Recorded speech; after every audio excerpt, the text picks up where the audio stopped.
bumps, ingrowns, and itch due to dry skin.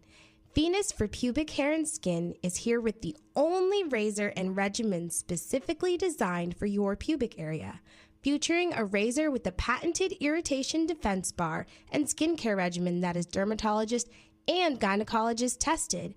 Venus helps protect your pubic skin from shave irritation. Visit GilletteVenus.com to learn more about our full regimen of products.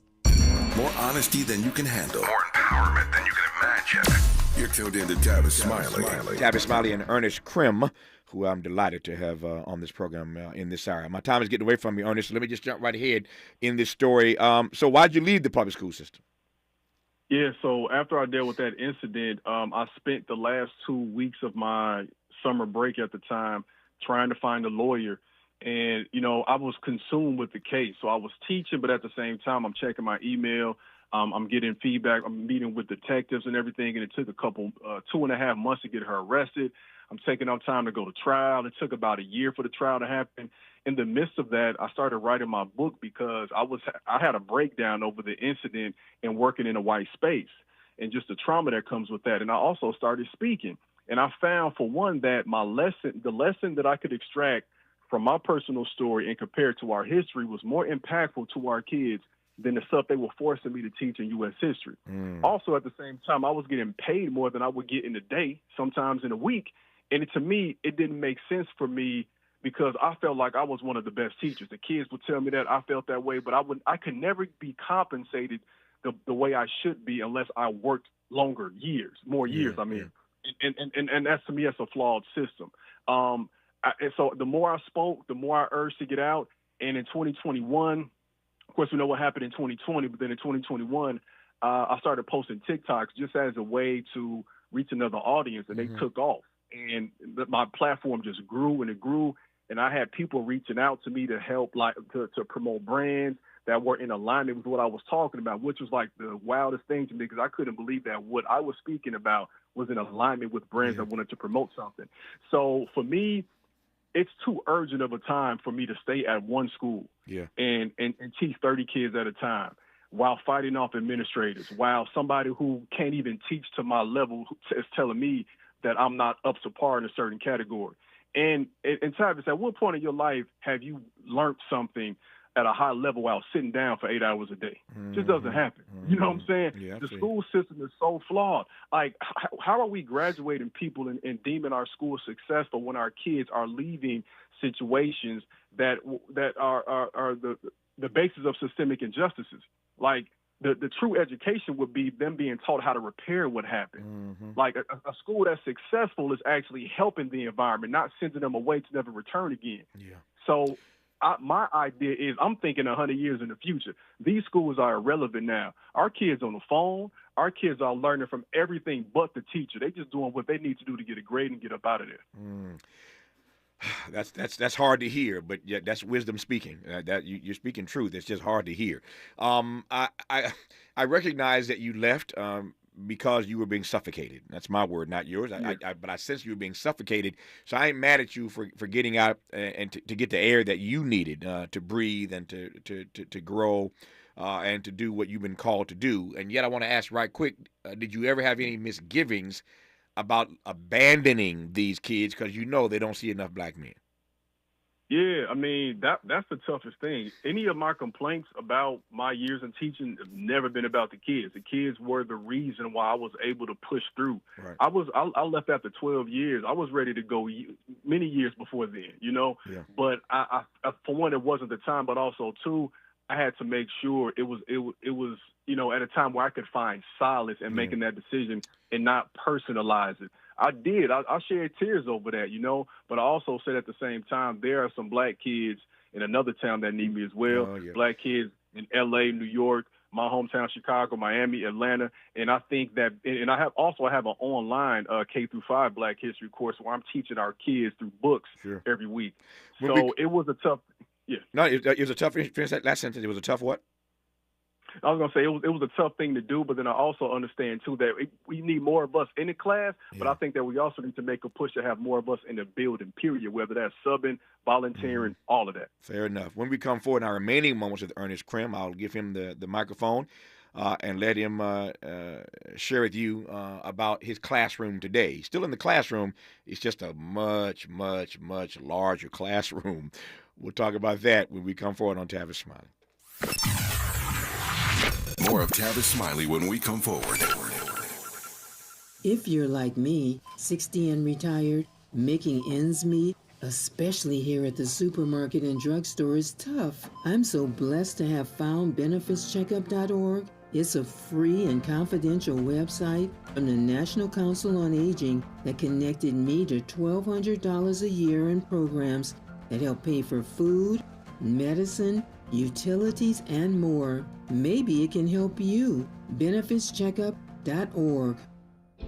My daughter was diagnosed with a rare malignant rhabdoid tumor on the spine. They sent her straight to St. Jude. My hope was gone. But when you get there, everyone's like, hey, we're not going to give up. And when you see other people not giving up on your child, that makes all the difference in the world. When I found out I didn't have to pay, I was just grateful. They saved my baby's life. Finding cures, saving children. Learn more at stjude.org. KBLA Talk 1580. We've got a lot to talk about.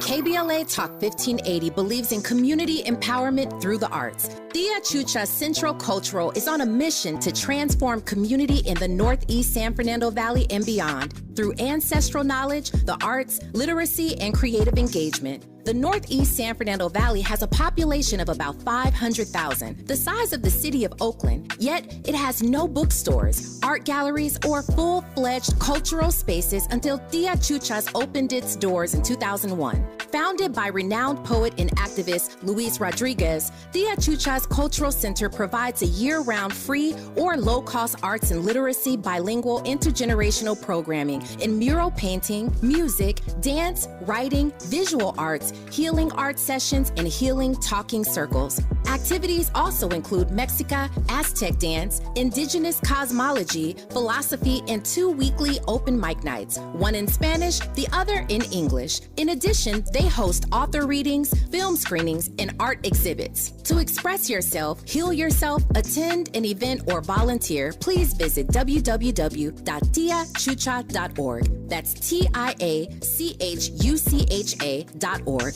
This is a community call to action from KBLA Talk 1580. Meet Cheryl. Hey. She's on vacation and lost in the moment. Unfortunately, so is her Chase debit card. It's gotta be somewhere. Maybe she lost it at salsa night.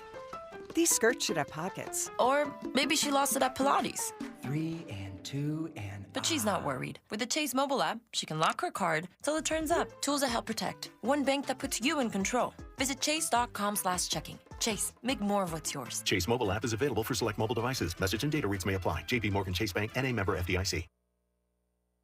Helping to make you the most knowledgeable person in your circle of friends. This is Tavis Smiley. This is Ernest Krim on Tavis Smiley. I got 4 minutes left. I'm going to give you all 4 minutes to you, Ernest. Tell us about your classroom these days. Yeah, so now my class is global, literally and figuratively. I'm speaking in person to people, our young kids across the country. I'm also using the phone to connect with folks around the world. I want us to remember and understand that the way we learned in Africa and the way we risked our lives to learn during enslavement is vastly different than what we see now. The education system we have now is based on building conformity and building up the business interests of this nation. We can learn any and everywhere. The way your kids are nurtured and brought up to learn has nothing to do with how they learn in school. They don't learn how to walk by sitting behind a table or desk and reading a book about it. They don't learn how to talk by doing that. They learn by action. They learn by engaging and experiencing life. They touch and grab everything because they want to see what's going to happen. I want our kids and our community to understand that it's up to us and only us to rectify what we see with the purposeful banning and censorship of our education. So I'm teaching on social media. I'm teaching in person. I got 2 books, Black History Saved My Life and the ABCs of Affirming Black Children. And I have a K-5 online Black History Club for our kids because for me, just like Malcolm said, education must take place by any means necessary. Mm-hmm. How do folk follow your work and your witness? Yeah, you can follow me online on Instagram and TikTok at MRCrim3. So I still go by my teacher name. Mr. Krim 3. I'm on LinkedIn as well, YouTube. And you can find my books on ErnestKrim.com or Amazon. And yeah, I mean, that's the reason why I call myself a public teacher now, Tavis. I used to say public speaker, but I'm a public teacher. I'll teach our kids in our community any and everywhere we at. Yeah, and Krim is spelled C-R-I-M. C-R-I-M. Yeah. I hear in your voice. First of all, you're always passionate, of course, but I hear in your voice. I hear no regrets. I hear a peace. I hear a solitude. I hear a joy. That you are in the classroom, that you are in the space that you are in now. Yeah, Tavis, I don't think I'd be able to speak with you right now if I didn't make that decision. You know, it gets to a point where you have to take the next step, and there are some environments that can hold you back. I'm actually like in the same. I'm able to mentor kids now within the same school district, playing by my own rules, and that's a testament to being able to take that leap, but also an educated leap. I planned it. I didn't just jump. It was a step. It was a step each year, and I definitely have no regrets. We're about moving forward, and it's way too much work for us to do in our community to look back like that. What do you say to people right now who find themselves in the same situation you were in years ago? I'm thinking of the song, "You got to know when to hold them, know when to fold them, know when to walk away, and know when to run." What do you say to them, those persons who are in situations where they know that this ain't the right space for them? If what you're doing is not your passion, then whatever that is, you need to start a side hustle and make slow steps. And every year, add more to it. Put some money to the side. We are in an environment now where it's possible to do what we had to wait for people to allow us to do back then. We can take the onus ourselves. Find a support group. Like, you do not have to be in that environment. And I know not everybody needs to be an entrepreneur, but everybody deserves to be in an environment where they are loved and appreciated. So start taking that step right now and don't delay. His name is Ernest Krim, and I have delighted in this conversation. Brother Ernest, all the best to you. Thank you for your work, your witness, and thank you for this conversation of inspiration. I appreciate you, sir. Thank you, sir. Good to have you on. More of Tavis Smiley when we come forward. KBLA 1580 Santa Monica. I'm Mike Moore. Here's the latest from the Black Information Network. A Pennsylvania man is behind bars after allegedly beheading his father and showing the head on YouTube. Cops believe Justin Moan beheaded his 68-year-old father, Michael Moan, on Tuesday and then showed it in a YouTube video in which he complained about the government and called his father a traitor. Moan was arraigned early Wednesday and is being held without bail. Fulton County's